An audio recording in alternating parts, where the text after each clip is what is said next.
Hey. So I shot a tutorial. It's on double exposure photography. I'm super excited about it. It was wicked fun to do. There's the main, yep. No, but seriously guys, it was super fun. I would highly encourage you guys to try this out because it's just fun to do. It was a super fun project. So I will take you guys to the living room where I am setting up in the past. Past me is doing this. So go watch Past Me and learn because it's fun. See you there. Bye. So I'm going to set up a little bit of like a studio kind of rig right here using a reflection disc and a few flashes and stuff like that. So let's get that set up. I have an idea.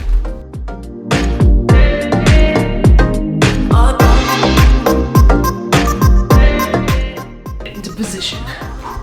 This tripod isn't tall enough, so I have to look weird while I take a photo. Here we go.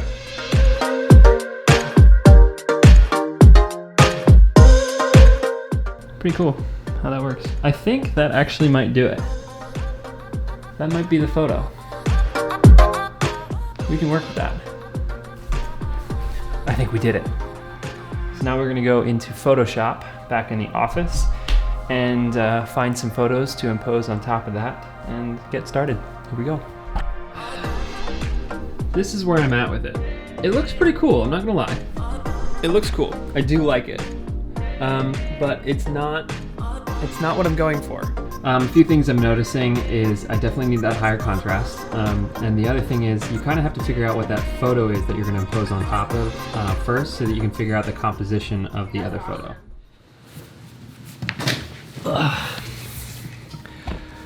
Okay, so looks like there's dust on the lens. Let me get that for you. The photo I took wasn't quite working the way that I thought it was. It definitely needs to have more contrast, so it has to have a darker portion to the photo and a light portion. So we're gonna try it again. I'm gonna set up another area, probably somewhere darker because I'm just getting too much natural light here. And we're gonna keep trying. It's been like an hour and a half, 2 hours that I've been trying to do this. So this is the point where it gets kind of frustrating. You just have to keep trying. So that's what I'm gonna do. We're gonna keep trying. Here we go. Okay, so I changed into a dark green plaid to hopefully show up more on the photo, and I'm gonna go get the light dome and we'll start with that.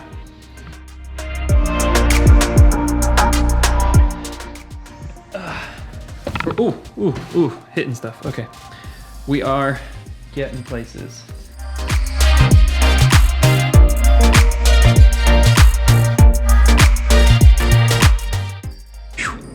What's up guys? So we're back in the studio and I've already imported the photos and applied a few adjustments on the one that I like the most. So let's dive in and take a look. All right, so here is the photo, the big reveal. Ready? So let's log on to a website called Unsplash. It is a great resource for people just trying to be creative. It is free to use images. Usually the artists just ask to source who the artist was. So in the bottom of this video, I will post the artist and the link to this photo. So we're gonna do city. I'm just gonna search city, find one. Ooh, I really like this. So I like this photo. So we're gonna pick this one and just drag the image onto the Photoshop layer. So here's our first step. We have the background photo and then we have the overlay image. So first thing I'm going to do is I'm going to resize it. And then I'm gonna go to my overlay and hit screen. There we go. All right. And then basically all you do from here is you just position it. Okay, so I almost forgot a crucial part of this entire process. You have to get rid of the background in the portrait photo. So I'm gonna do that really quick. I'm just gonna select on the magnetic lasso and hide my overlay image, and we'll speed this up so you guys don't have to watch the whole thing. All right, so once you've made the selection, you're gonna go up to select, focus area. It's gonna bring up this dialog. It'll give you a bunch of different view options. Let's do overlay. And then we'll click on the little plus button, the brush icon, and start brushing in the areas that it is not supposed to be masking, like my shirt and my neck. all that stuff. That guy, my eyeball, my earlobe, little part of my hair. Cool. So once you make your general selection, we're gonna go to select and mask. And then in this dialog, we're going to really dial in the settings of the selection. So once you have your selection made, you're gonna go down here to the mask tool. That will mask out the background image. And then the next step is going to be adding a solid color adjustment layer. We're gonna make that white and drag that all the way to the bottom. And now you have your background image. So now we're going to unhide our overlay image. And so you can already see that we're starting to get a really cool image here. So now it's just a lot of different adjustments, changing colors, all that kind of stuff. So I'm going to make the portrait black and white. So we're gonna go to adjustments, black and white. Now Photoshop already has a bunch of presets built in. So we're gonna go click on the darker preset. Adds a little more contrast in there.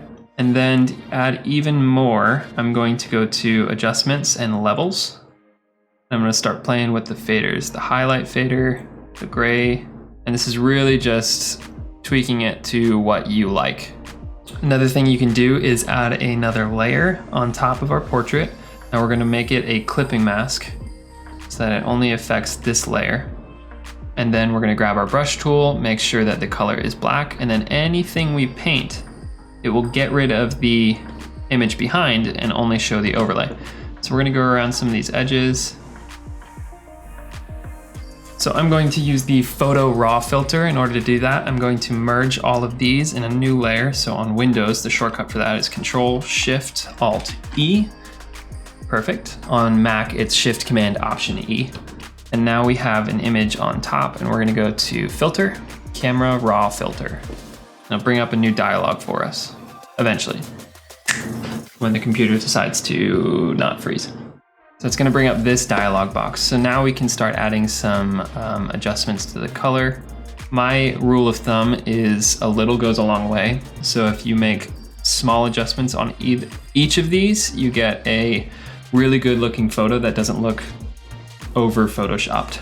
So the other thing that I wanna change in here is the green and blue highlights in this background photo.